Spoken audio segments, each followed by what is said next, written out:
Smackdown Live tonight rolled into Atlanta, Georgia, and something felt different tonight on Smackdown Live. Something was different in the air. I don't know what it is, but tonight, Chad Gable knew he had to take care of business. He studied up on his Jerry the King Lawler from the 1993 King of the Ring, and he ruined the coronation of our new king, King Corbin. Luke Harper and Erick Rowan absolutely destroyed Roman Reigns and Daniel Bryan to close SmackDown Live in what I thought was an awesome attack to close the show tonight. And ladies and gentlemen, it is now confirmed. Kofi Kingston versus Brock Lesnar, October 4th, debut of SmackDown on Fox. The WWE title will be on the line, and oh my God, it's gonna be a new day. Oh, yes it is! Right here for SmackDown Live on Off the Scripts.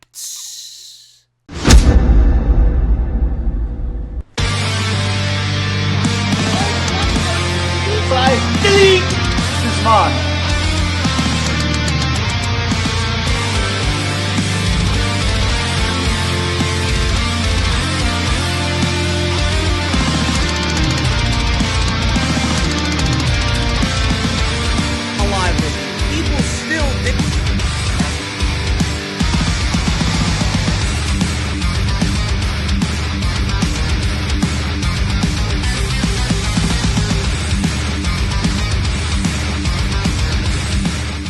Man, you guys know I'm a straight shooter. You guys know that the majority of the weeks I come on here, I try my best to be analytical. I try my best to be open to what is going on Monday and Tuesday. Whatever happened on Monday Night Raw last night, I want to forget. It was awful. Monday Night Raw has been awful. It continues to be awful. Monday Night Raw is not giving me a feeling of change for whatever reason. For whatever reason. I don't know why.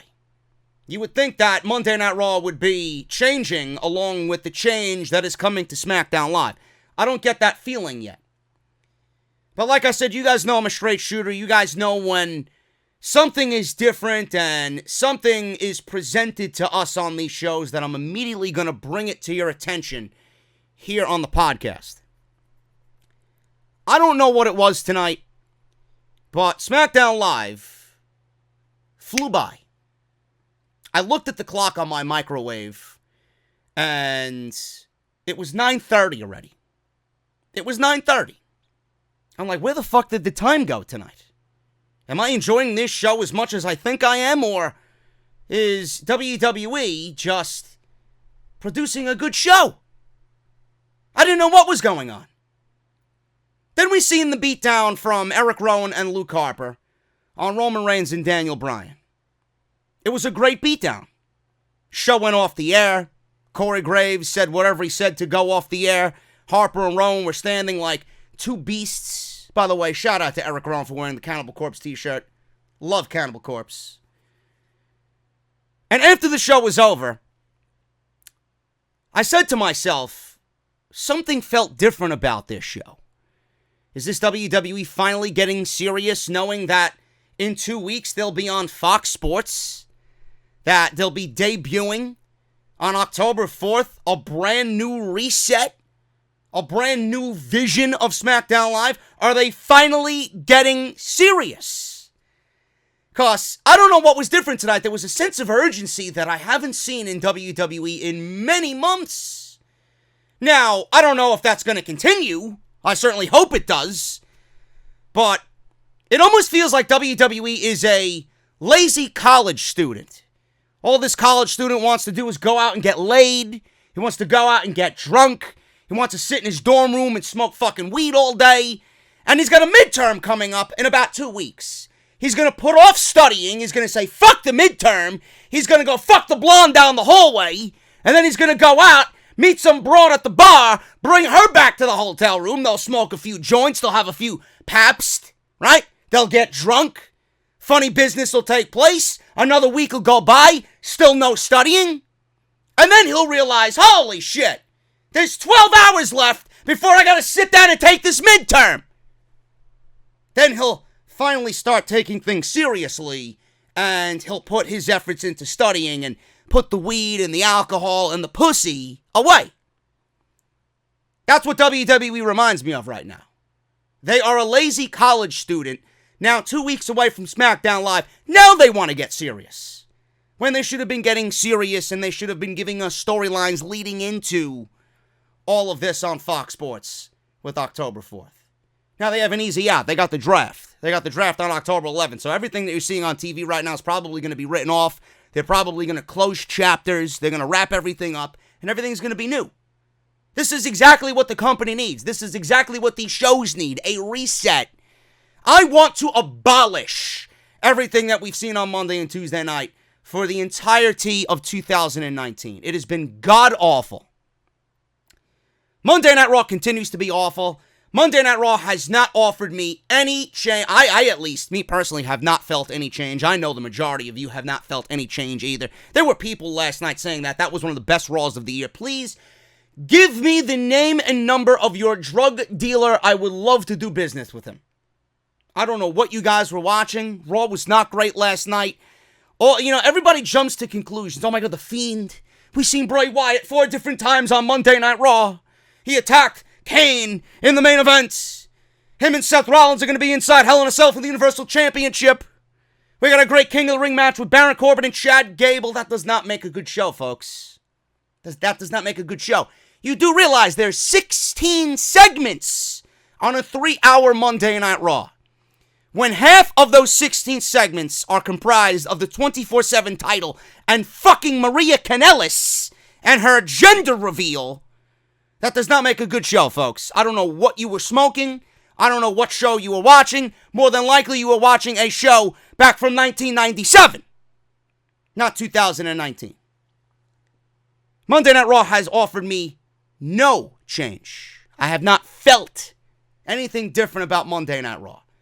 SmackDown Live tonight, I don't know if it was a sense of urgency. I don't know if it's Fox breathing down WWE's neck. I don't know if it really is the change in writing. Ryan Ward reportedly went away. He took a leave of absence. WWE ushered in a new writing team. I forgot the other guy's name, but he was a part of Monday Night Raw. Gabe Sapolsky, I think. They moved over to SmackDown Live, and now he's writing the show with Eric Bischoff, I believe. That's exactly what the report said. I don't know if it had anything to do with that.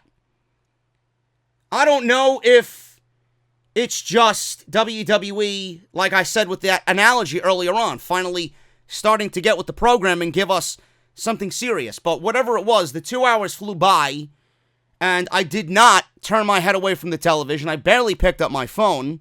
I looked at the clock on my microwave in the kitchen, and I'm like, it's 9:30 already. What the hell's going on? Like I said before, am I enjoying this show as much as I think I am? Or is WWE actually putting on a good show? So whatever it is, I hope it continues. But there was definitely something different. There was a little bit more of an edge to this show tonight. There was, again, a sense of urgency. It could ultimately be Fox breathing down Vince McMahon's neck. Listen.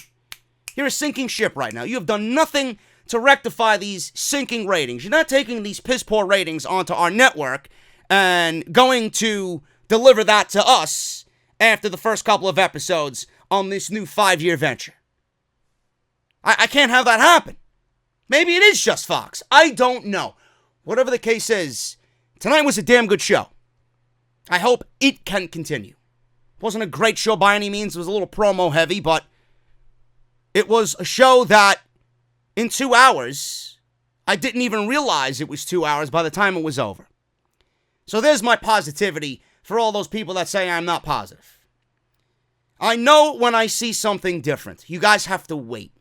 You're not being given anything different right now with Monday Night Raw. It's the same shit. A guy dressed in a fucking clown mask is not difference. It's WWE. You know what Bray Wyatt is? For everybody that's looking to Bray Wyatt as far as real change to the company. You know what Bray Wyatt is? Bray Wyatt is a failure that WWE realized that they failed on. Now they're trying to correct their mistakes. That's what Bray Wyatt is. That's what The Fiend is. The Fiend is not some new fucking creation. Wyndham Rotunda He's one of the most brilliant guys that they got on this fucking roster that's currently on their payroll. WWE now is realizing that we've had this guy for 5 years. Why weren't we doing this then? And why are we waiting till just now to tap into this guy's potential? That's all that is. That's not change on Monday night. It's not. But either way you look at it, October 11th is the date you guys need to mark and circle on your calendars. That's the real change. That is when the change is coming. Because the draft is coming. There's going to be a hard reset. This company desperately needs it. And I'm actually looking forward to it. I'm not going to sit here and get all giddy, because every time I get excited about WWE main roster programming, they let me down. I'm not getting excited about anything WWE does. It's more of, let's see what they do, and if they deliver, then I'll get excited. There's no reason to get excited with these people, because 100% of the time, they let you down. Now, what we can get excited about tomorrow is NXT. Starting to look like a fucking takeover show on USA Network. Can't wait to see what happens, but we'll talk about that tomorrow. This is SmackDown Live, guys. Differences in the air. Change was felt tonight. We're going to go over it all right here on Off the Script. I am JD. Thank you guys so very much for joining me this evening. It is Tuesday, September 17th, 2019. I was a fool. I went out and I bought into the hype. This has nothing to do with the show tonight, but I'm kind of rethinking my thought process today. I actually went out and I bought the new iPhone 11 Pro Max. I don't know why. I'm currently sitting with an iPhone 7, so I'm due for an upgrade. So we'll see what happens there, but I should be bringing you guys some cool different features on the channel using the phone, because apparently it's a fucking beast as far as camera goes, and there's an in-app editing program as well. Should be good. But I want to make sure you guys are aware of what's going on with the channel, man. Before we even get into SmackDown Live, YouTube is undergoing changes, and I'm trying to figure out what I'm going to do going into October. There's a lot of algorithm changes on YouTube. There's a lot of different things changing as far as the platform goes. And I seen Keemstar tweet out something today which kind of made me a little nervous, because then I started looking at everybody else's analytics as well as mine. And I was looking at mine. I always look at mine every single day. I look at mine maybe 6 to 12 times a day, almost. And I started looking at all the people in the community, and everybody was in the red as far as losing subscribers. Now, if you are a content creator and you are someone who is doing this or doing something like this, you're going to see on your social blade there's a big red negative. YouTube has now rounded up or rounded down. I think they rounded down the subscriber number. For whatever reason, they're hiding subscriber numbers. I don't know what their reason is. God only knows what it is, but there were some people that was minus 2,500, minus 3,000. They rounded down, and they are only going to show you the first 3 numbers in your overall subscriber count. So, for example, I got 112. They rounded me to 112. If you are 235, if you got 235,600, you are going to see a minus 600 on your social blade. And you're going to see only 235,000 on your social blade. And it's only going to change when you get to the nearest 1,000. So it's not going to change until you get to 236,000. It's not going to change for me until you get to 113,000, which is ridiculous because it makes me feel like an idiot. I thought I lost subs today. We didn't lose subs. Your subs are actually in your new YouTube studio. The right numbers should be shown. So if you guys were wondering about that, that's what I was actually doing while watching SmackDown Live tonight. And I feel like it's fucking everything up on the platform. I know it's fucking everything up on the platform because Monday Night Raw and everything else has not really felt the same. And I hope that things start to change going into October. So if you guys missed Monday Night Raw, make sure you guys go and check that. I'm going to leave you a link down in the description of this very video. It was an hour and 10 minutes. It was very ranty. So if you guys want to go check that out, please do so. A lot of good points made in there. We talked about a lot of different things. King Corbin, Chad Gable, unbelievable King of the Ring final match. We talked about Seth Rollins and Bray Wyatt. We talked about Kane and how I think WWE could use Kane to set up a possible feud with Bray Wyatt and The Undertaker moving forward. A lot of different things we talk about, so make sure you guys go and check that out down below. Follow me on social media as well, at JD from NY206. That's on Twitter and Instagram. Make sure you guys hit that subscribe button down below now. More so than ever, it's very important. Hit that subscribe button down below if you enjoy what you hear here tonight. And while you're at it, turn on that bell for all notifications. And if you guys want to support the podcast via Patreon, you guys can certainly do that as well. Patreon.com/JD from NY206. Tonight, the podcast is brought to you guys by Audible. audibletrial.com/offthescript. Quickly, you guys know the deal here. Use our unique link. What you guys are going to get is 30 days of Audible service and one free audiobook of your choice. You guys can cancel at any time. Audiobooks are big. Podcasts like this one are big. You guys can take Audible on the road with you, whether you're traveling with the family on a road trip or a vacation. If you guys are going to work, if you guys are coming home from work, if you guys are just doing chores around the house or outside doing some gardening on a nice, beautiful day like today. You guys can take Audible with you anywhere you go, man, and you guys can get your first book for free by using our unique link, audibletrial.com/offthescript. Over 200,000 choices to choose from, a lot of which are wrestling related. And if you guys feel like Audible's not for you, you want to sign up just to support me and the podcast, you guys can cancel at any time, and best part is, still get to keep your audiobook for free, no matter what, and you will not be billed at all. audibletrial.com/offthescript. I always appreciate when a wrestling show starts off immediately with a match. I just wish the match was something that I was interested in. I don't have any problem with the New Day. I don't have any problem with Randy Orton or the Revival. I'm just done with this ongoing feud between all 6 of these men. I just don't care anymore. And why would we care after Clash of Champions and Kofi Kingston beating Randy Orton clean? The Revival took the tag team titles from the New Day clean at Clash of Champions. There's no more rematches. Orton's not getting his rematch. The New Day are not getting their rematches. Back to the line, guys. Back to the line. So, I don't really have any interest in what we've seen for the first 20 minutes of this show with the Revival, Randy Orton, and the New Day.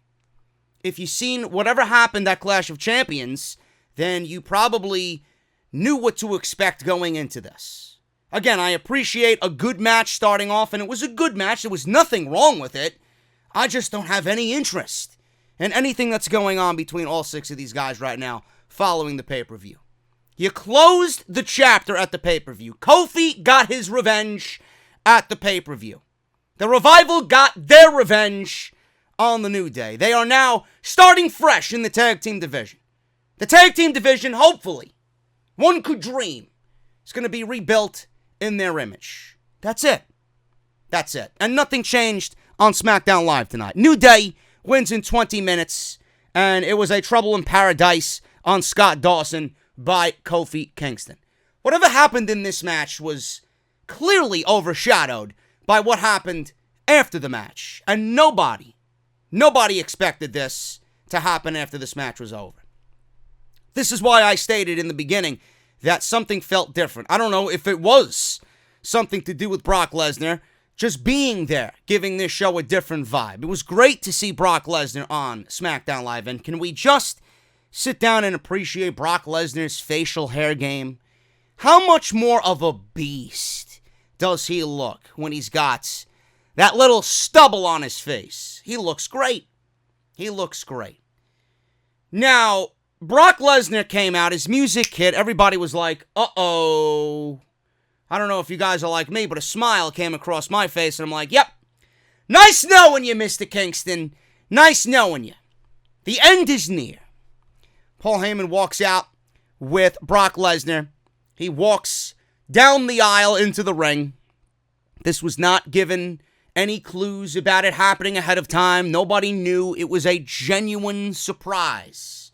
And this is great, man. One of the best things about watching a pro wrestling show is feeling genuinely surprised when something like this happens. Brock Lesnar and Paul Heyman head to the ring. They stand on the ring apron.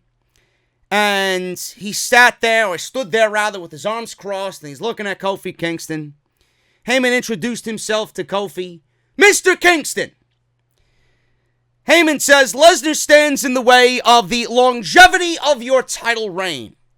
He said his client has authorized him to challenge Kofi Kingston to a match for the WWE title on October 4th on the premiere episode of SmackDown on Fox. Heyman then handed the microphone to Kofi Kingston. Kofi took the microphone and said when he won the WWE title, he vowed to be a fighting champion. So as far as your challenge is concerned, I accept. He then dropped the microphone, and Lesnar, like a fucking prick, goes over to shake his hand, and then Kofi, like an idiot, falls for it, and he got F5'd for his trouble. Why would Brock Lesnar go up and shake your hand? A, and B, I think Kofi even knew in that moment that he was about to be dropped right on his face. And I think in that moment as well, he's like, I might have just made the biggest mistake of my entire life by accepting this guy's challenge on SmackDown October 4th. This was a great surprise, and I'm glad that they did not announce it earlier because, it would have ruined the entire moment that was this stare down between Lesnar and Kofi Kingston. Now, I understand that they have to advertise things ahead to kind of sell tickets, but they were already, in their own little fucking world with this show. So the fact that they kept Lesnar secret and they kept him hidden and they kept him as a genuine surprise just made the entire moment, the overall moment, feel that much more bigger. It made the announcement feel so much more bigger than it was. Seeing the graphic with the new music for SmackDown, I don't know if it's going to be the new music for SmackDown Live. Have you guys seen the graphic that they made? The graphic looks fucking big league. It looks epic. It looks like a major moment is happening with this match. I mentioned this on Sunday with Clash of Champions. Kofi didn't have anybody going into the Hell in a Cell pay-per-view. Now, the Hell in a Cell pay-per-view is the Sunday, the same week as the debut on Fox for SmackDown Live. We might not even get a WWE Championship match at Hell in a Cell. I don't think we need one. If WWE's vision is to get the title, the Universal title on Bray Wyatt, then that should be the only title that's on the line because you're crowning him the new guy, the man, on your flagship show.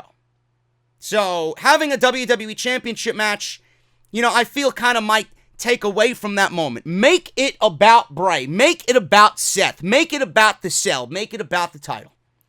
You don't need Kofi Kingston to defend the title. This is his Hell in a Cell. This match, October 4th, is his Hell in a Cell. He doesn't need to be at Hell in a Cell defending the WWE champ. He's probably not even going to be. Not probably. He's not going to be the WWE champion going into Hell in a Cell. And Brock is not going to work Friday and then Sunday. So it's a moot point at that point. This is a big moment. I love this. For everybody that's saying, oh, I don't want to see Brock Lesnar take the WWE championship off of Kofi Kingston. Yes, you do. Yes, you do. I don't know anybody genuinely that could look me straight in the eyes and tell me that they're still excited about Kofi Kingston's WWE title reign. It's been unexciting. It hasn't delivered. The honeymoon was over 3 months ago. Yes, I understand it's Brock Lesnar. Yes, I understand it's going back right to stage one with this shit. Yes, I understand. There's always the fucking thought in the back of my mind. They're going to give this guy the fucking title, and then we're going to get Roman Reigns and Brock Lesnar again. Which I hope is not the case. Seen some idiot on social media say, well, I wouldn't be surprised if Lesnar takes the title and then we get Reigns and Lesnar at WrestleMania. Fucking shoot me. Shoot me. Right between the eyes, dead. I don't want to see that, and WWE would absolutely kill themselves if that is the case. Yes, it's going back to square one with Brock Lesnar.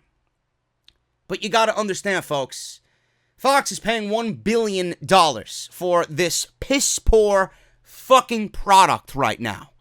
Fox is in the driver's seat. Vince McMahon is the little screaming kid in the back seat. Mommy, are we there yet? Mommy, are we there yet? Mommy, can I have a juice box? That's Vince McMahon. Fox is in the driver's seat. They are telling WWE what to do. They are the GPS on this road.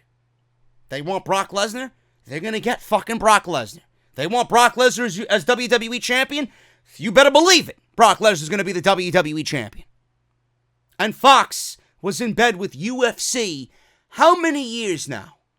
You don't think Fox knows that Brock Lesnar was UFC heavyweight champion? You don't think Fox knows that Brock Lesnar is a fucking monster moneymaker anywhere he goes? Why wouldn't you think Brock Lesnar is going to be the flagship fucking champion for this brand on national television? Fox wants real sports-like direction. You can't get any more real sports-like direction than fucking Brock Lesnar. What do you think WWE is going to do when they have NFL Sundays on Fox? You think they're going to fucking have their champion be some pancake-throwing fucking clown advertised during a massive fucking NFC fucking game in the middle of the winter? You think Kofi Kingston's going to be the champion that Fox wants during a Dallas Cowboys Philadelphia Eagles fucking conference game? That's not what they want. They want Brock Lesnar fucking staring you right in the face. They want Brock Lesnar staring all those eyes, all those millions watching that Fox game on Sunday. Or the various Fox games on Sunday, NFL Sunday. That's why they did it. So when you have a problem with it, tough shit. Rite Aid's got fucking Kleenex on sale, 2 for $5. Go buy yourself a couple of boxes. I'll be here laughing that Kofi Kingston's title reign is over. And you know what? If it's Brock Lesnar, I don't give a shit. I don't give a shit. This is the right move to make. Now, is Brock Lesnar going to be off TV for the remainder of the year? Well, we got Survivor Series coming up. What did I tell you guys on Clash of Champions Sunday night? It wouldn't be out of the realm of possibility that Brock Lesnar takes the WWE Championship and Bray Wyatt wins the Universal Championship. We might be headed towards a Bray Wyatt versus Brock Lesnar match at the Survivor Series. WWE wants to generate interest in a new era for the Survivor Series. WWE wants to give us something different outside the wild card rule that they fucking ruined every possible matchup with that bullshit. There you go. The one match that we would never see with the wild card rule on Monday and Tuesday nights. Brock Lesnar, WWE Champion, and The Fiend as your Universal Champion. Oh, JD, who wins? Easy. Sister Abigail to Brock Lesnar from Bray Wyatt. Boom. Over. You want to build Bray Wyatt up as the most dominant thing in the company? Have him take the title inside the chamber, inside the cell, the structure, and have him beat Brock Lesnar at the Survivor Series. It's very academic, folks. It's not that difficult at all to process. Just as easy as it rolls off the tongue. WWE has to put that pen to paper. Simple. Now, I don't know why anybody would have a problem with this. They need a big match. They need a big selling point. That's a ratings draw right there. Brock Lesnar on national television for the first time in 15 years having a match. That is must-see in itself. In itself. And you know for a fact that Kofi Kingston's title reign has been piss poor. It's been boring. Nothing about it has generated any interest. You know, the match with Daniel Bryan was fucking great. The moment he won the title was great. But after that, nothing has really resonated with me. Dolph Ziggler? Kevin Owens? Who? Sami Zayn? AJ Styles? Nothing matches. Seth Rollins? Nothing matches. Matches that meant absolutely nothing. If the matches mean nothing, how am I supposed to give you something? How am I supposed to give you my interest and my investment? I can't. Everything about his run has been done good. They built him up as a credible guy, but I can't buy into him anymore. It's over. It is all over. And don't misconstrue what I'm saying. Oh, I hate Kofi Kingston. I seen some comments on the Monday Night Raw review last night. JD hates Kofi Kingston. JD's a racist. Why? Because I don't want Kofi Kingston, a flapjack fucking throwing WWE champion, as your champion anymore on Tuesday nights. I'm giving you the reality of the situation. If you don't understand the words that are coming out of my mouth, I cannot help you. You need to sit there and digest what I'm telling you and understand that what I'm telling you is the reality of the situation. This is business. This isn't, WWE 2K20 anymore where you can put Kofi Kingston on a fucking 6-year title reign in your universe mode. This is real life now.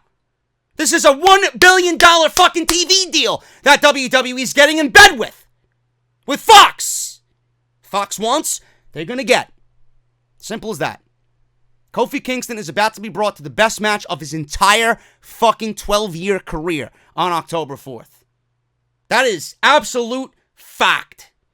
Because you know that Brock Lesnar has worked with Daniel Bryan. Brock Lesnar's worked with AJ Styles. Brock Lesnar's worked with Seth Rollins. Brock Lesnar's worked with Finn Balor. Brock Lesnar's worked with John Cena. CM Punk.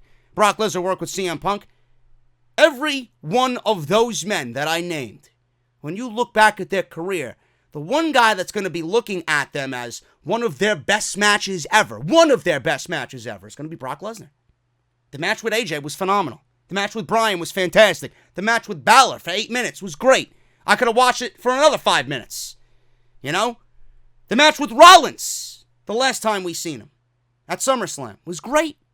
The match with Reigns at WrestleMania 31, probably, if I am to say, the best WrestleMania main event in recent memory. And I mean that wholeheartedly. I'll still go back and watch that match.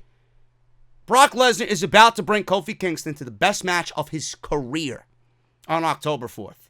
And you know for a fact that Brock Lesnar, the way he works with these small guys, it's not only going to make Kofi Kingston, but you know for a fact, based on everything that I just mentioned with the caliber of opponent that he usually works best with, Brock Lesnar's going to show up to work, and he's going to fucking show up to work on October 4th. There's nothing bad about this situation, folks.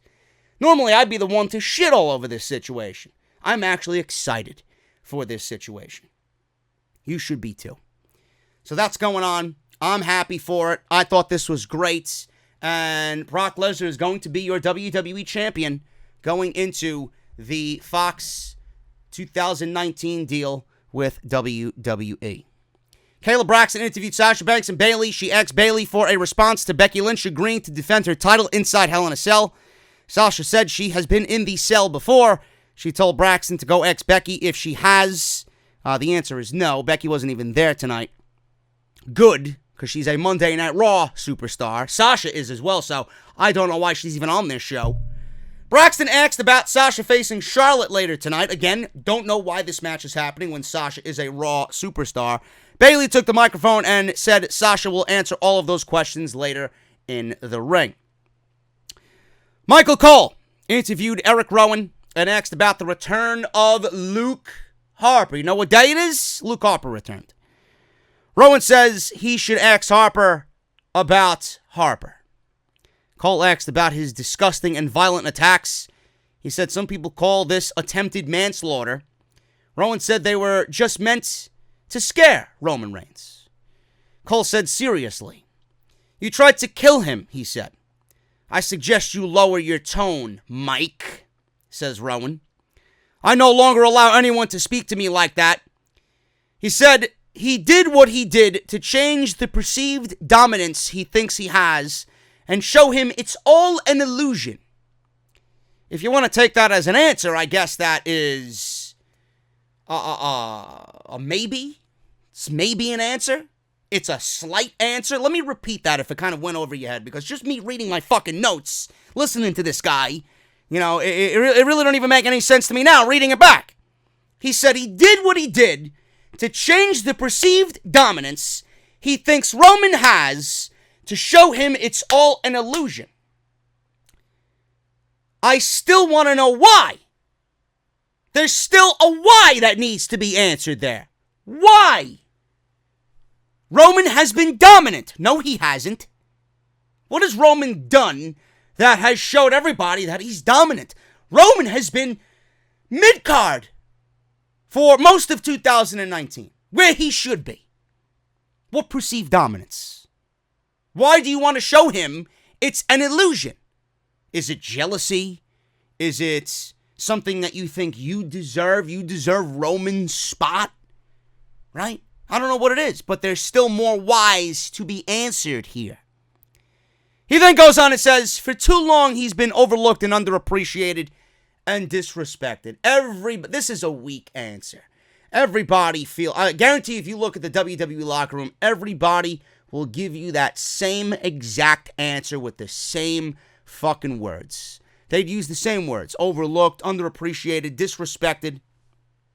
He said people like Cole, Daniel Bryan, and Roman Reigns think he's just a goon. Yes, he said that. A goon meant to do somebody else's bidding. Says he's not anyone's puppet. Then he asks Michael Cole, am I amusing? Like he's fucking sitting in Goodfellas. Like he's Ray Liotta, you know?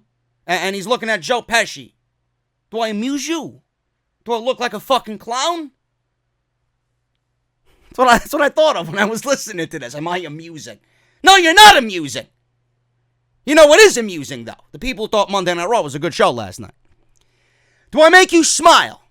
He asked. I am not a follower. I am a leader. Cole asked about the opportunities Bryan gave him. Rowan said he is far superior to Bryan, both mentally and physically. He said everyone will learn to never disrespect him again. I don't know what they tried to do here. They want me to believe that Erick Rowan is a leader. I don't get that listening to Erick Rowan speak. Erick Rowan's not a bad promo, but just by the way he speaks and the way he comes off and the way he looks and who I know who he is from what we've seen of him over the last 5 years, Erick Rowan is not a leader. He's not a leader. Neither is Luke Harper. So I don't understand why we should believe as viewers that Erick Rowan is a leader. He's not. This is why I wish this storyline had at least one more layer that Erick Rowan and Luke Harper are still henchmen for a higher power here. It is very disappointing to me that Erick Rowan and Luke Harper are the ones behind this Roman Reigns attack. I really find it to be utterly disappointing. And it's just WWE saying enough of this shit. I don't have any idea where we want to go. They want to put no effort into fucking giving you a captivating story, so they just ended it. They ended it, and they ended it in the most lamest way possible. Erick Rowan is the guy revealed to be behind the attacks of Roman Reigns. And Luke Harper was the one either driving the forklift or he was just there being an accomplice to all this. So, I don't understand what we're trying to do here with these guys. I still don't know the direction of this. And it's ultimately going to lead to a match with Roman and Daniel Bryan, which, you know, I wouldn't be fair if I said, well, man, I can't wait. I'm excited to see what they do together, Roman and Bryan, but I have to go out there and say I think it's too soon.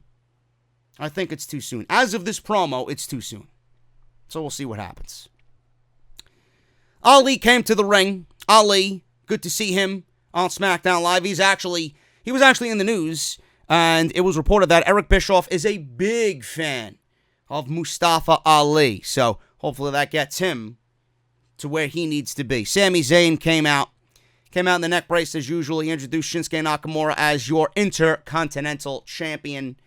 His music stopped after a few seconds, and Sami went back to talking. Now, he talked about Ali beating Nakamura recently, which I feel WWE did the right decision here. I feel like this was a right decision, bringing up the fact that Ali had really beat Nakamura. He lost at the Smackville show. Then the next Tuesday following that Smackville show, he beat Nakamura, and we all thought that he was going to be next in line for the Intercontinental Championship. But then WWE just kind of dropped that out of nowhere, and they gave the title shot to The Miz for whatever reason. I don't know why. We didn't see The Miz tonight, so hopefully he is completely out of the Intercontinental Championship picture. Maybe WWE is setting him up to possibly be moved in the draft to SmackDown Live, because there's a lot more new eyes on his reality TV show. I don't know. We'll see what happens. But it looks like for now, we're getting Ali groomed as the next challenger for Shinsuke Nakamura. This was supposed to be a match, and Sami Zayn said he probably had a lot of luck beating Nakamura when he did. And that was before Nakamura partnered up with him. He said Nakamura is not the same man he last faced. Sami and Nakamura surrounded Ali, And this ended in a Kinshasa for Ali. Sami grabbed Ali's leg. Nakamura then gave him a Kinshasa, and that was pretty much it. And Sami Zayn is hilarious on the microphone. I love when he introduces Nakamura. I love when he yells out Kinshasa in the middle of the ring when he is nailing somebody with that move. I thought this was fun, and this could be Ali's moment.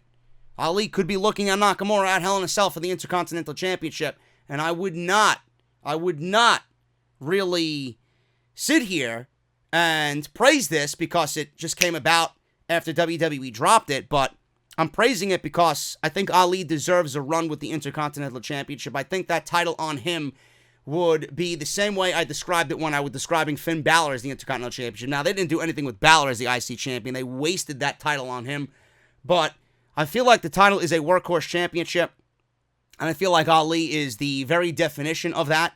So I feel like if they give it to Ali, I think the title will be in good hands, and we can start getting some good matches with that title, and it could not only build the credibility of the championship back up right now, which is suffering, but it could actually turn around and actually boost Ali in the eyes of the audience as well. So very interested to see what they do here. It looks like we're getting Ali and Nakamura at Hell in a Cell. Suddenly, fans started to look up during all of this attack on Ali. Fans stood up and looked to the opposite side of the arena. Kevin Owens walked down the steps in the crowd, and he walked to a seat that he purchased a ticket for to watch this show from the seat. They cut to Shane McMahon in his office. He was looking at Kevin Owens arrive in the arena with his paid ticket. Someone told Shane that there is someone outside to see him. And the referee said, oh, and by the way, Kevin Owens just arrived. And Shane McMahon was just watching Kevin Owens on the TV in his office. And he looked at the referee, I think it was John Cone. And he said, yeah, thank you. I see that. What a fucking goon, you know? So he walks outside. And this unknown man hands Shane McMahon a yellow envelope. And he says, you've been served. So all that means is, I'm sure Shane McMahon's being taken to court. He opened it, he read some of it, and walked away. And shoved the papers back in the yellow envelope. Now, Kevin Owens has arrived in the arena. Attention to detail, folks. When something like this happens... Now, Kevin Owens, by the way, is still unemployed. So he could very well still show up on NXT like I'm hearing and reading. NXT goes live on the USA Network tomorrow night at 8 p.m. Kevin Owens could still very realistically show up on NXT. He is still unemployed with Raw and Smackdown. So if WWE is smart, they'd bring him down to Full Sail and have him... Well, they're in Atlanta tonight, so it won't be that long of a trip to Orlando for Kevin Owens. I would like to see Kevin Owens on NXT tomorrow, being that he's still unemployed. But going back to the attention to detail, Kevin Owens walked out with security here as he bought his ticket to sit down and watch the rest of the SmackDown show. If Kevin Owens is buying a ticket and you want to present this as a real situation, can we not have Kevin Owens come out with security? Kevin Owens is just like us. He's a hardworking, everyday man, right? He wants to sit amongst the people. He wants to be with his people. Why are you going to have him come out with... Like, I understand why he's out there with security, because fans are fucking stupid. Just like the idiot that is all over social media now, the idiot at Clash of Champions that tried to grab Sasha Banks' ass as Becky and Sasha were brawling through the crowd, and Becky threw Sasha right back into the ringside area. Some fucking fan tried to reach for her ass. You know? I understand with shit like that, but kind of do a better job at, like, concealing that and having it off camera. I mean, you can have security there, but don't have him front and center right there. You know, standing there next to Kevin Owens. Make it a little bit believable.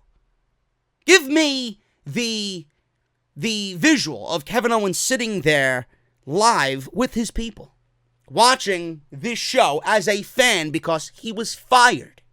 That's all I ask for. A little attention to detail. So Shane walked out with the envelope and 5 security guards. Shane said if KO has something to say, why not come to the ring? So he told security to let him into the ring. Kevin Owens ran to the ring. He ran to the ring. Got into the ring. Both guys had microphones. Shane told them to give Kevin Owens a microphone. Shane said that he glanced at the lawsuit, and it's the largest wrongful termination lawsuit in WWE history. Shane said Owens would be awarded $25 million if he won said lawsuit. Shane said he's swimming where he shouldn't be swimming. Kevin Owens interrupted and told Shane, if you want me to talk, maybe you should shut your stupid mouth and listen, you dumbass. Fans were going crazy at this. Shane said, your case is weak, just like you. Owens says his case is strong. He says he has been saying out loud what people have been thinking, which is that he ruined SmackDown by making it his personal playground. He said after SummerSlam, he fined him $100,000 for hitting his crooked referee.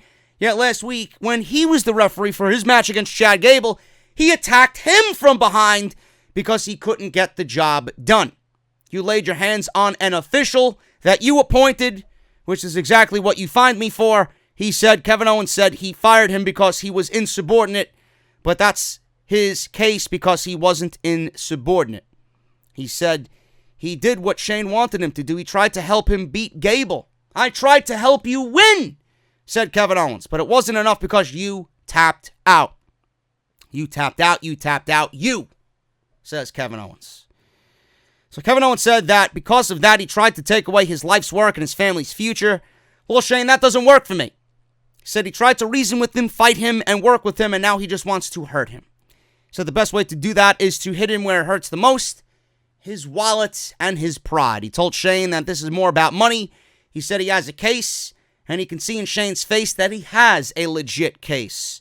Owens says this is just not about taking millions of dollars away from him. He said there's another clause that when he wins, he gets to come back to SmackDown Live and stand in the middle of the ring and look him dead in the eyes and say, Shane McMahon, you're fired. Threw the mic down, left the ring, and exited through the crowd. That was it.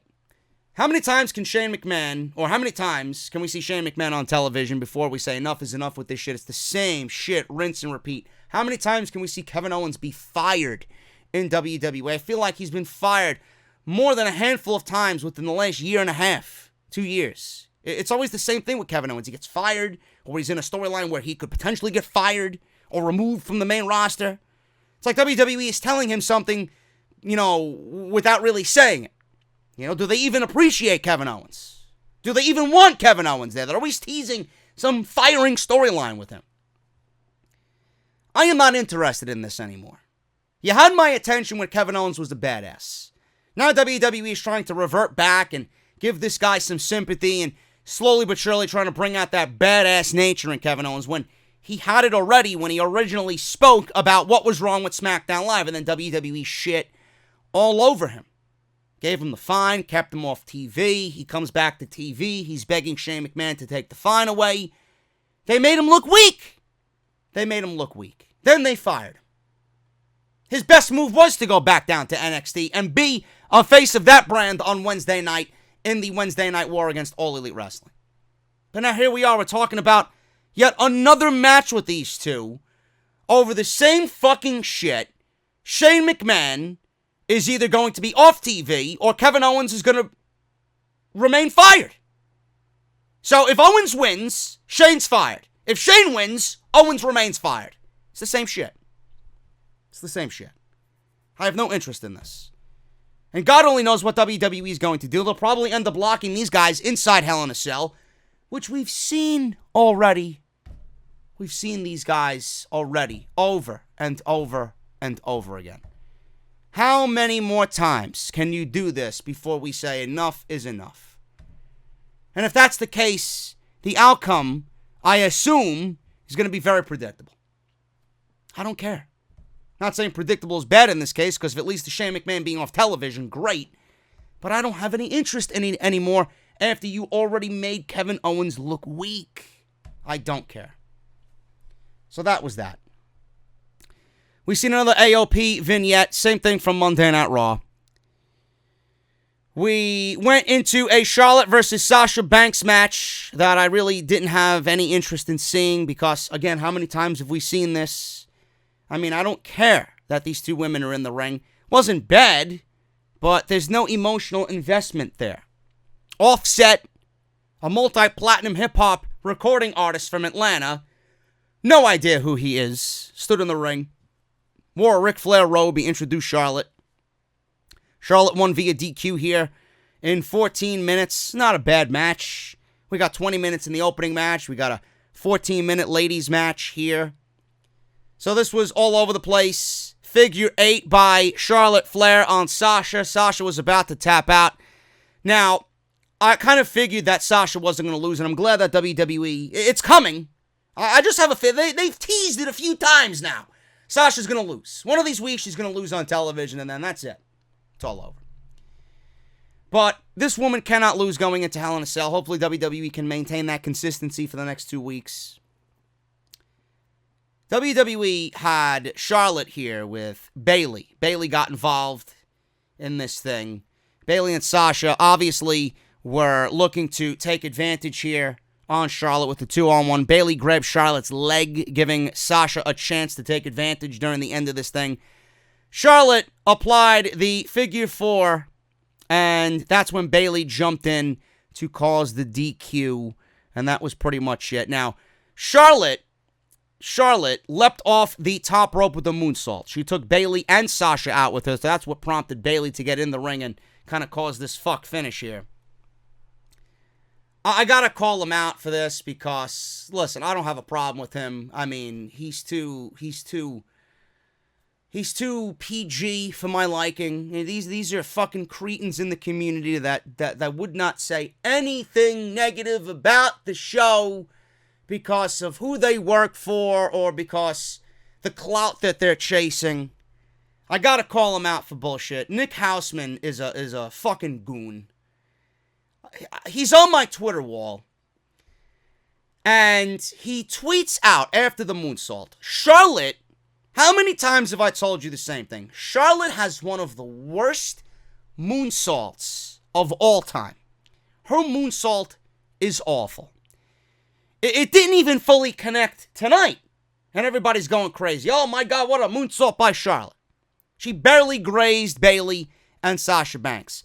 Most of the time when she does it in the ring, she doesn't execute it properly. She misses. It's all knees. There's no impact. She overshoots it. She lands on somebody, and like I said, there's no impact at all coming off the top rope. It looks good in execution, but it's all knees, and the landing is a complete zero. Nick Houseman posted on Twitter during this match after the moonsault spot, with Bayley then getting involved in the finish, causing Charlotte to win by DQ. He posts, Charlotte has the best moonsault in all of professional wrestling, and there are a lot of good moonsaults, or something along those lines, or she's in good company. I'm looking at this, and I'm like, man, there's an opinion, and then there's stupidity. And that's not an opinion at all. That's just blatant stupidity. I don't know what you're attempting with that type of tweet. I don't know who you're trying to impress. Maybe you're trying to impress Conrad for the next fucking AEW media event. You know, maybe you're trying to get more passes to go backstage at Full Gear when AEW rolls on into Baltimore. I don't know what the fucking agenda is, but my God, man, there is a borderline fucking just downright stupidity emanating from that tweet. You cannot be serious with something like that. You can't. You can't. Lacey Evans. You know, you guys know how I despise Lacey. Lacey Evans has a better moonsault than fucking Charlotte Flair. And, hello, Io Shirai would like to have a word with you. I don't get you. I really don't. There is stupidity and then there is opinion. Opinion is backed up by fact. Or something of a valid fucking argument in which a fan could counter you back and forth and have a friendly discussion. Then there's stupidity. And it makes you look like a fool. Charlotte is one of the worst moonsaults in the history of pro wrestling. Everybody says it. Then I see this on my timeline. Fucking laughable, man. It's probably the funniest thing I'll read all week. And I see a lot of funny shit on social media. Figure 8, Bayley jumped in, stomped in on the figure 8 and caused the DQ. Sasha and Bayley double team Charlotte. Carmella, of all people, ran out for the save. Vince was probably pitching a tent in his fucking $10,000 suit backstage. Oh my God, look at the blondes.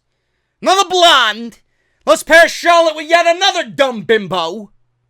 And Carmella. What is Carmella even doing here in this situation? Really? What does she have to do with any of this? Nothing. And is Charlotte Flair now a babyface? Please, God, no. She is a heel. I cannot stomach her as a babyface. I can't stomach her normally. But she is a heel. She is much more digestible as a heel. Please do not turn this woman into a babyface. I don't want to see it. I don't know what Carmella was doing out there. Apparently she's good friends with Bayley. I think Bayley and Carmella are roommates or something along those lines. They live in Florida together. They got an apartment together. Whatever. Whatever the case is, it doesn't mean anything as far as the storyline goes here. Carmella's been off TV. Carmella's been running around with fucking R-Truth. So what is she doing factoring into this storyline with Charlotte, Becky, Sasha, and now Bayley? I don't get it. I don't understand it. It's just very illogical booking.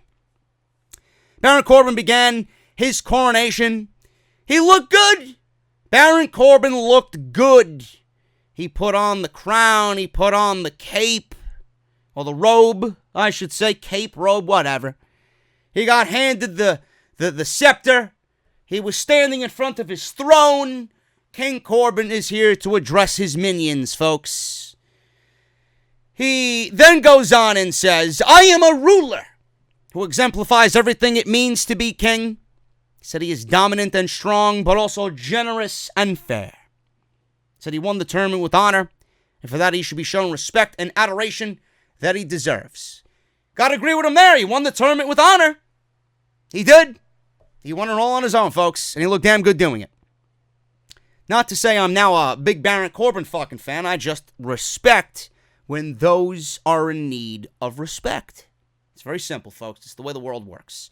You respect somebody who busted his ass. Baron Corbin looked good for the entirety of this tournament. You got to show him respect. Very simple. Very simple. He said he is dominant and strong, generous and fair. He said he won the tournament with honor. He said if he is not, then he will find out that he can rule with an iron fist. He said he wanted someone to recognize, first and foremost, his opponent in Chad Gable. Gable comes out with his hands on his hips. He's wondering what is going on here. Why is Corbin calling him out? Corbin told Gable that he is a perfect example for the fans that no matter how big you dream or how hard you work, in the end, you just come up short. So this was all about short jokes, folks. This was Vince McMahon sending Chad Gable out there to have him berated by King Corbin with a barrage of short jokes. So he went on with the short jokes. He did 3 of them. I didn't write them all down, but you guys, I'm sure, can come up with much better ones than Corbin did. It was very uninspired. So after all of the jokes, Corbin was tackled into his throne, broke the throne, kind of made Cody Rhodes jealous, the throne breaker. Chad Gable's got something to say about that. Gable tackled him into the throne, broke the throne into pieces. He tore the robe off of Corbin. He hit him with the scepter, which looked brutal. And Graves was yelling, send Gable to the gallows. Corbin threw a fit at ringside. Gable took the throne, tore up the robe, then he took the crown, which looked like, I'm sure you could buy it at the fucking 99-cent store. I don't know what the fuck it was made of. It looked like there was maybe some plastic jewels in there that someone's daughter made in kindergarten class, right? So he took the crown, stepped on the crown pieces everywhere, all the jewels scattered about in the ring. He kicks the crown out of the ring. Corbin is looking at the crown on the floor, asking himself what happened. I'm asking myself, that was the only thing Baron Corbin was given for winning the entire tournament, and now you even took that away from him. So, after all that, not even the king now has something to show everybody. Hey, I'm the king. I won this big tournament this year. Everything got destroyed. Looks like Chad Gable was studying the 1993 King of the Ring when Jerry the King Lawler attacked Bret the Hitman Hart after that King of the Ring, which was a brilliant attack, by the way. But it looks like he studied some tape, because that's the vibe I got here. Same thing and everything. Scepter broken, the robe ripped up, the crown stepped on, kicking it away. It looks exactly like he studied tape from 1993. I thought this was fantastic. I don't know if this is going to lead to another match, but I would not mind. After what we've seen on Monday night, I would not mind another match between these two guys. later on at a future date. Heavy Machinery versus the B Team. This went to 3 minutes. Otis was wearing regular wrestling trunks. He was not wearing the overalls or the suspenders that he usually wears, which was a little frightening, I have to admit. But Heavy Machinery is a great team. I love Heavy Machinery for the simple fact that, yes, they're getting wins. I mentioned this last week. Why are we seeing Heavy Machinery in jobber matches when we just seen them a couple of months ago, battling for the Tag Team Championships on SmackDown Live? So I mentioned, why not put them in there with a team that's not really doing anything on the roster, a notable team that people know of, a.k.a. the B Team, and here we are, the Heavy Machinery B Team match that I asked for last week. So this went to Heavy Machinery in 3 minutes. Otis did the Caterpillar. Frightening sight with him wearing just wrestling trunks. And like I said, Heavy Machinery is, yes, they're a funny duo, but when they need to get serious, they definitely get serious. That's why I like them so much. They are a perfect mix of enjoyable, comedy, funny, and if you want them to be fucking serious, they're going to be serious. So I think they're great. Trash Compactor on Bo Dallas. Bo Dallas was growing his beard out. Throw him in the Firefly Funhouse. Get this team split up. Get Curtis Axel back down on NXT. Let him run down there for a little bit. Get Bo Dallas with his brother Bray and get him in the Funhouse as some supporting character on the Firefly Funhouse. Heavy Machinery wins. Hopefully we see more of this moving forward. And I pray to God that Heavy Machinery and all other tag teams that are really good are not split up via the draft, because I could see Heavy Machinery being split up. I don't want to see that. Now I just put that out in the air, and I'm sure it's going to happen. So we got the main event here, which was Erick Rowan and Daniel Bryan. Daniel Bryan made his way to the ring. Bryan in the ring. Fans were chanting Daniel Bryan. I'm not sure I am ready to see Daniel Bryan as a babyface, folks. Bryan says he has a lot to say here, and he hears the people chanting his name. These are the same people chanting his name that accused him of attacking Roman Reigns. So I like that Bryan is still zinging the fucking audience for being assholes. So there's still a heel in him. There's still a dick in Daniel Bryan. Why are we still calling him the new Daniel Bryan? Greg Hamilton, the new Daniel Bryan. Really? Why is this still a thing? Why is this still a thing? Get rid of it. Seriously. He's Daniel fucking Bryan. There's nothing new about Daniel Bryan. Says he's never lied to him. He stands here before them exonerated. He said he was there to talk about Rowan, someone he recognized great potential in. Said he didn't just see him as an equal, but he treated him as an equal and his friend. Rowan then walked out. Cannibal Corpse t-shirt and all. Even George Fisher, the lead singer for Cannibal Corpse, mentioned something on his Instagram that he was excited about Erick Rowan wearing the band's t-shirt tonight, that he IG'd it tonight. So look at that. George Fisher from Cannibal Corpse, the lead singer, is a huge wrestling fan. So I kind of marked out at that as well tonight, man. Love me some Cannibal Corpse. So Rowan walked out, told him to stop because he's tired of hearing him speak. He said Bryan made him stand behind him and never let him talk. Did you ever stop and ask me how I felt about anything? Maybe I should go buy those fucking Kleenex at Rite Aid for Erick Rowan. Sounds like a crybaby right now. He said he won't be disrespected anymore. Bryan asked him to do something about it because there is nothing he could physically do worse than betraying him and breaking their friendship. So Bryan started poking his chest. Said if he feels disrespected, then do something about it. Bryan let his arms out. Do something! Rowan looked like he was about to do something, and out of nowhere from behind, Luke Harper clotheslined Bryan from behind. Roman Reigns' music hit. Luke Harper left the ring. He ran up the ramp. He went to go clothesline Roman. Roman ducked the clothesline from Luke Harper, ran right into the ring. Now, while Roman was making his ring entrance here to save Bryan, Rowan gave Bryan the claw, took him out. So Roman ducks the clothesline, gets in the ring. Superman punches Erick Rowan. And then all of this starts to break down. He punched Harper.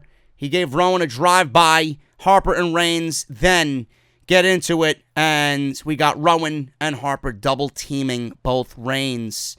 Now, Harper threw Reigns into the steel steps. Rowan rammed Reigns back first into the ring post with a powerbomb. They beat up Reigns at ringside. They powerbombed Bryan through the announce table. They were literally, reminded me of the Nexus, destroying Monday Night Raw. Steel steps flying all over the place. They were ripping up the mat. Security guards came down. I think Rowan body slammed one of the security guards on the fucking concrete with the exposed mat. Then Harper took another security guard and body slammed him on top of the security guard that Rowan body slammed on the concrete. They were ripping up everything. They destroyed the timekeeper's area. Rowan knocked down one of the timekeeper's barricades and used that as a fucking weapon on Roman Reigns. Steel steps going all over the place. Tom Phillips went flying. Monitors flying. They were destroying everything ringside. Then they powerbombed Daniel Bryan through the American announce table, and Corey Graves and Byron Saxton still on the air, barely. You could barely hear Byron Saxton. He was a little muffled. Corey Graves ran into the crowd to get away from this carnage. This was a great fucking way to end the show. This was a great beatdown from Erick Rowan and Luke Harper. Is it going to solidify them as fucking monster heels? I don't know. But with the babyface reactions that Roman Reigns are getting right now and the babyface reactions that I'm expecting to see from Daniel Bryan, I do think this is going to end up being a very enjoyable match when it happens. I mentioned in the beginning, I thought that this might be too soon to see Roman and Bryan team up with Harper and Rowan in a tag team match. Now, after this beatdown, I am actually excited to see it, and I don't think it's too soon. I think this is actually going to take place at Hell in a Cell, and I think it's going to be very entertaining. But there's only one inevitable outcome here. It's Roman and Bryan winning. Maybe. There's another layer to this thing. And for some odd reason, Bryan is going through all this bullshit and taking a beating from these guys, and he is going to end up being revealed as the guy behind it all. And he's going to join Harper and Rowan, and there's still going to be a faction. And it would be great to see Roman not have anybody, and it's an easy fix. You know, they got a stable there with Bryan and Harper and Rowan. Roman could easily enlist his brothers in the Usos. There you go. We could see an old school Survivor Series match with Bryan, Rowan, and Harper versus Roman and the Usos. I think that would be great. You know? So we'll see what happens. I was even thinking, if you want a great way to introduce the AOP, how about you do Harper, Rowan, and Akam and Razor in the Survivor Series versus Roman, Bryan, and the Usos? What about that? You know, what if the Usos try and come and save Roman, and then AOP comes out of nowhere, and they're a part of this fucking big thing as well? That'd be a great way to introduce them, you know? You don't want to throw them on Monday Night Raw or SmackDown Live and start going about the same way you did with the War Raiders. You know, these jobber matches. You got to throw them right into the fire. You need to get these guys some name value. You need to get these guys some credibility. I like that idea. Putting Akam and Razor with Harper and Rowan as I wouldn't say a dominant faction, but leading into the Survivor Series to give you that real traditional Survivor Series feel. AOP and the Bludgeon Brothers versus Roman, Bryan, and the Usos. I think that would be fantastic. So, I thought this was a great SmackDown Live, man. I really did. There was a lot of promo. It was very promo heavy, but like I said, there was a definite difference in the air. I don't know whether that's WWE now setting forth a sense of urgency or if it's just Fox breathing down WWE's neck. Listen, you got to start producing here because there's 2 weeks before you go live on our network. I don't know what it is, but I definitely felt something different, and I hope that they can continue this going on into next week.